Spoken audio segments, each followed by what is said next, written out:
42,000 are still just a rough estimate. In New Zealand, quakes breaking all the previous records for intensity, including a huge 8.2 tremor just below the ocean floor that just about sent the needle off the paper.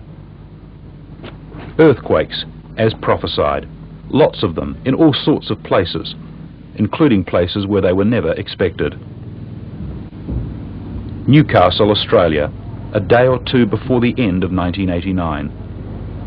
This sort of thing just doesn't happen in Australia, said one man as he surveyed the rubble.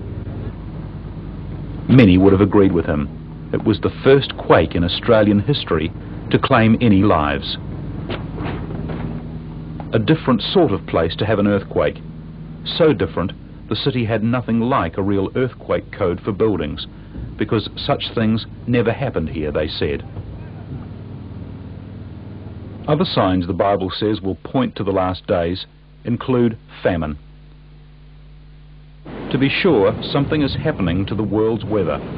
Most are aware of that, but it's the effects of those changes which hurt the most. Africa, it seems to some observers, is just drying up. Across a range of African nations, adequate rainfall seems to be a thing of the past. In some places it hasn't rained properly for 30 years. In places like Ethiopia, the cycle of death has been grimly predictable. The millions who were weakened by the 1984 famine were not able to plant crops.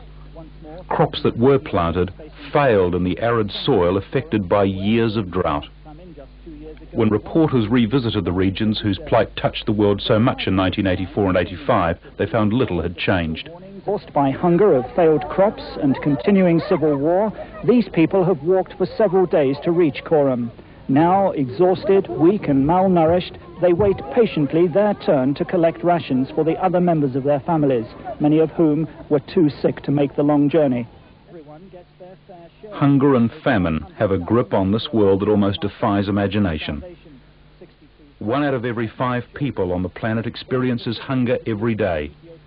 More than 1 billion people are chronically hungry. Today, 35,000 people will die of hunger and starvation. That's 24 every minute, of whom 18 will be under 5 years of age. The same number died yesterday and will die tomorrow, every day of every week, and that adds up to between 13 and 18 million people a year. In the last days, there will be famine, the prophecy says. We've seen how bad it is, famine on a scale that the world hasn't experienced for centuries.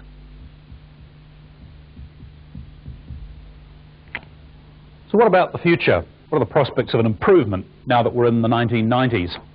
Well, in one sense, man has the answer himself. As one expert observed recently, all we'd have to do is allocate a quarter of the money we spend on cigarettes and alcohol around the world each year, and we could beat hunger by the end of the century.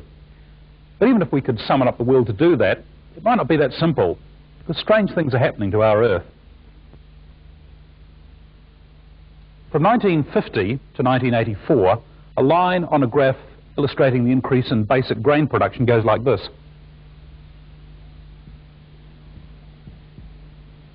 But after 1984, something goes wrong. The line goes like that.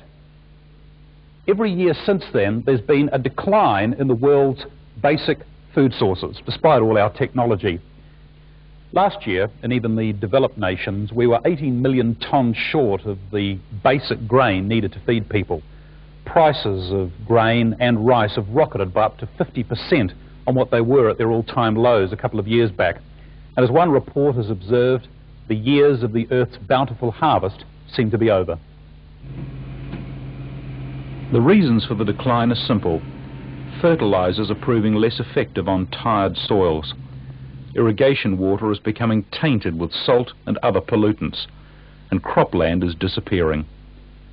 Each year in the last decade, the world's farmers have lost 24 billion tonnes of topsoil.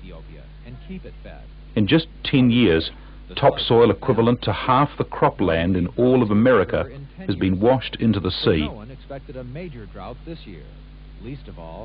As the means by which the world feeds itself falters, the population continues to boom. 90 million babies arrive each year. During the 90s, the population is expected to grow by 950 million, the largest increase in a decade since the start of civilization. Taking into account extra factors like the greenhouse effect, the prospects for continued and worsening famine into the next century are considerable. They built dams to catch the rain. The other feature of that prophecy we've been examining, pestilence. Pestilence, an unusual kind of plague or disease. Right across the world at this time, a disease which fits the bill is reaching into every society, the AIDS virus. The World Health Organization estimates that 6 to 8 million people globally are infected with the virus, a figure that's expected to rise to 15 to 20 million by the year 2000. In Africa, the disease is taking a dreadful toll. On the Ivory Coast, AIDS is the biggest single killer of adults. Tests of blood donations in parts of Zaire show that 1 in 5 people may be infected. I believe that in the coming time there will be nobody in this area because most of the people are all affected. Because as far as I'm concerned, the widows of those people who have died are still carrying on the business of prostitution, and so more and more people are going to be affected with the same disease. AIDS is a foul disease, killing slowly with a variety of dreadful conditions. Because the body's immune system has collapsed, it's vulnerable to a host of infections which used to only be encountered in rare medical textbooks. Some of the best scientific minds in the world are working on vaccines and treatments for the AIDS virus, but the bug is such a master of subterfuge, it seems we're still a long way off from finding a cure. Pestilence, an unusual kind of plague or disease. So if we're trying to be a bit of a detective and figure out whether these really are the last days we're living in, where to next? We've looked at the phenomenal situation regarding earthquakes, famine, and pestilence. What else are we told? Well, here's a quick selection. The Bible says you'll hear of wars and rumors of wars in the last generation before the end. Well, what's been happening in these past few years? Since 1945, it's estimated there have been 170 military conflicts, a fresh one in effect about every 3 months. Wars have taken about 22 million lives since the end of the last Great War, and as recently as the mid-80s, 4 million troops were fighting in 75 countries.